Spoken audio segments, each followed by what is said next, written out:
Querétaro, una historia al alcance de todos. El nacimiento de nuestro estado de Querétaro, por Ángela Moyano Paiza, Facultad de Filosofía, Universidad Autónoma de Querétaro.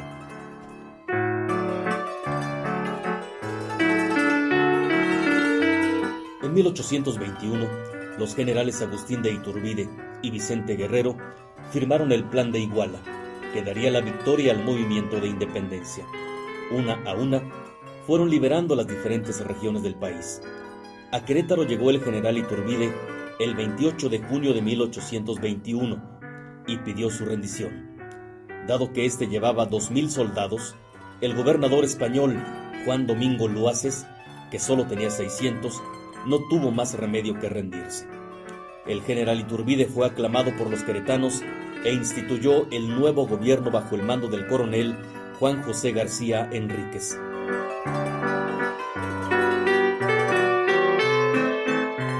Iturbide continuó su campaña de liberación del país y llegó a la capital el 27 de septiembre de 1821, fecha que por muchos años se celebró como el día de la consumación de la independencia.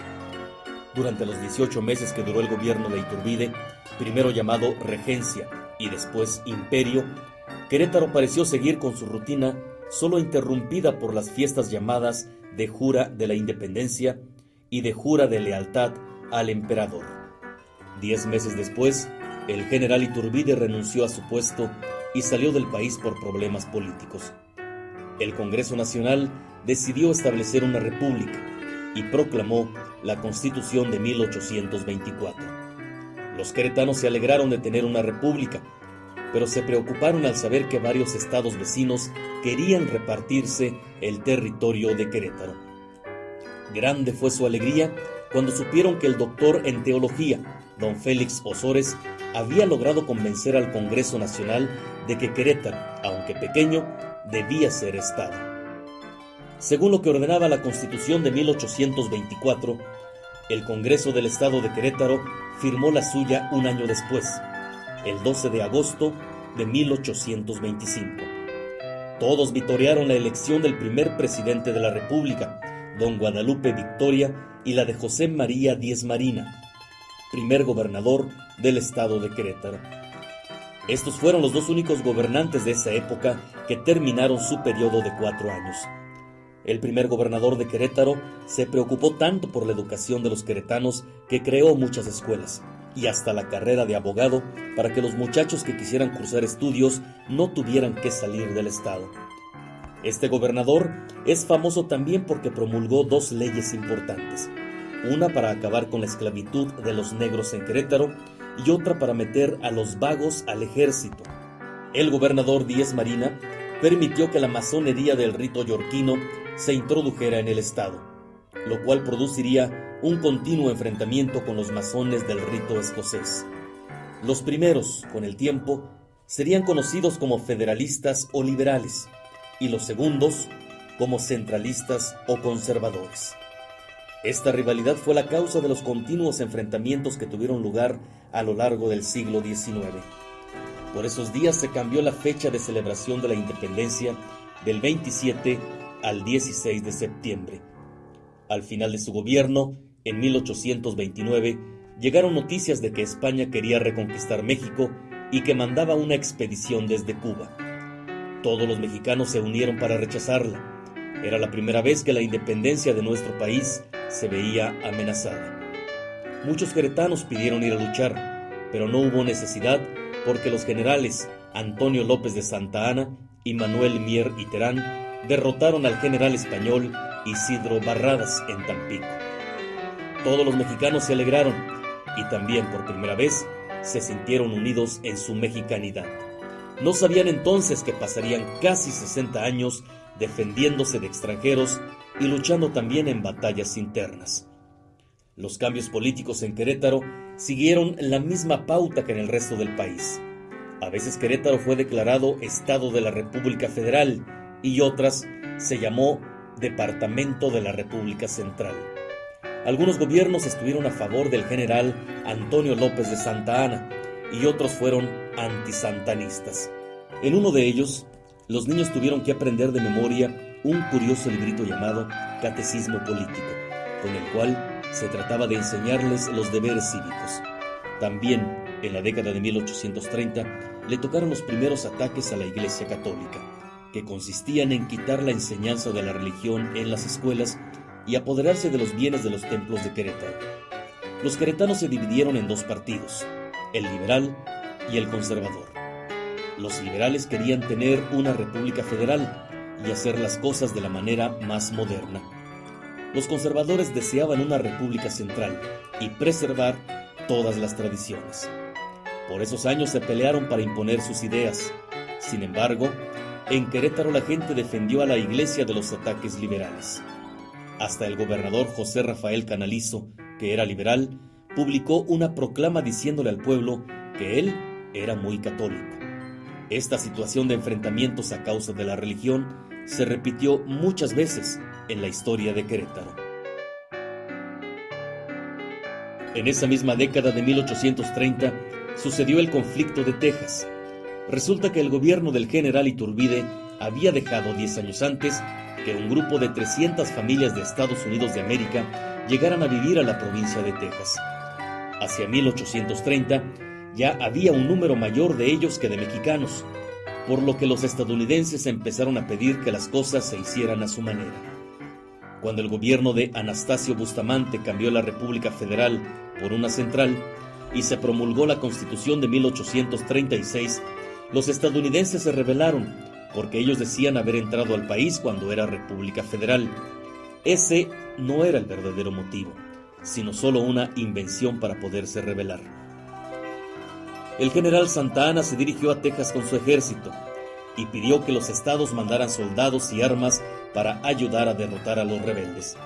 Querétaro mandó un batallón, llamado Batallón Activo de Querétaro, y el pueblo queretano dio dinero para comprar armas, uniformes y comida.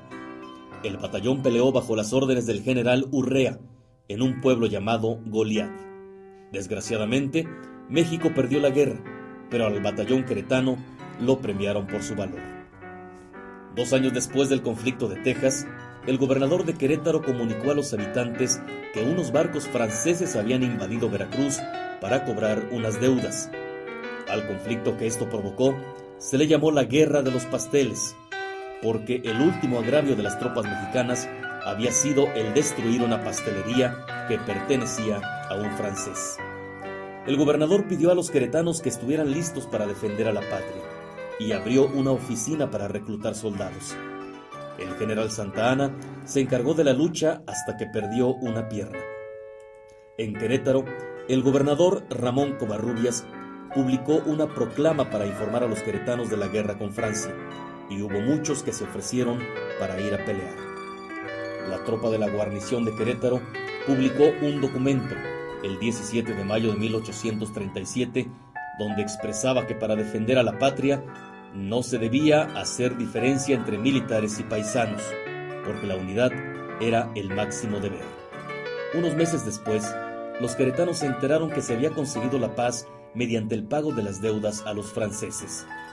2 años después, tuvo lugar lo que se ha llamado la primera revuelta del siglo XIX en los distritos serranos.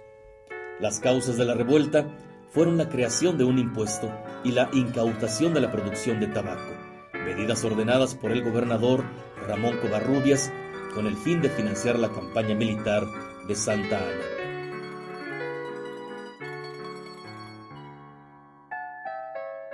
Los queretanos vuelven a luchar por su país. Esos fueron años de guerra. El país seguía en búsqueda de un gobierno que le diera paz, pero como hemos visto, tenía problemas con países extranjeros que deseaban sus minas y otras riquezas. En 25 años de independencia, México ya había tenido problemas con España, con Francia y con Texas. En 1846, Estados Unidos de América declaró la guerra, porque quería apoderarse de todos los territorios del norte de México. La guerra empezó el 13 de mayo de 1846, cuando invadieron un pedazo de tierra deshabitada, que tanto Texas como Coahuila deseaban. Estados Unidos quería California, Baja California, lo que es ahora Arizona, Nuevo México, y la tierra también deshabitada de lo que son ahora los estados de Nevada y Colorado. El ejército mexicano luchó con valor, pero Estados Unidos tenía cañones y armamento más poderosos. Empezaron a bajar hacia el sur e invadieron Monterrey, Chihuahua y Saltillo. El gobierno de Querétaro se preparó, pues todos creían que de Saltillo los estadounidenses bajarían a San Luis Potosí y tomarían Querétaro para seguir a la Ciudad de México. Sin embargo, su gobierno les ordenó regresar a Estados Unidos. Querétaro se salvó de ser invadido. Fue una época de muchos actos heroicos.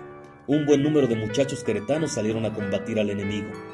El gobernador Sabás Antonio Domínguez mandó a los batallones 1 y 2 de Querétaro, llamados Defensores de la Independencia y de las Leyes, a pelear al auxilio de los defensores de la patria. Pidió 1,800 hombres de los 6 distritos del estado. El siguiente gobernador continuó reclutando soldados y mandándolos a prácticamente todos los frentes de batalla. Todos los hombres, desde el más humilde campesino hasta el más rico hacendado, mandaron dinero para ayudar en la compra de uniformes, armas y alimentos. En el archivo histórico del estado de Querétaro se pueden leer algunas de las cartas que acompañaban sus donaciones. Las señoras se encargaron especialmente de preparar pequeños hospitales donde recibir a los heridos. Las iglesias de Querétaro y los conventos también ayudaron. Se les pidió un donativo llamado de campaña y ninguno rechazó pagarlo. Toda la gente cantaba: que viva la patria, que reine la unión, que inflame los pechos, coraje y valor.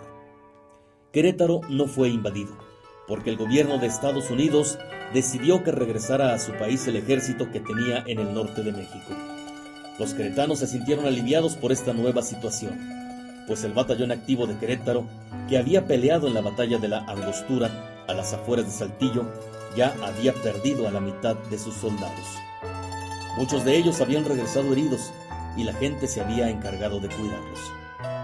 En marzo de 1847, el enemigo había desembarcado en Veracruz. Todas las rentas del gobierno y muchas de particulares se mandaron para ayudar al ejército que se organizó para hacerle frente.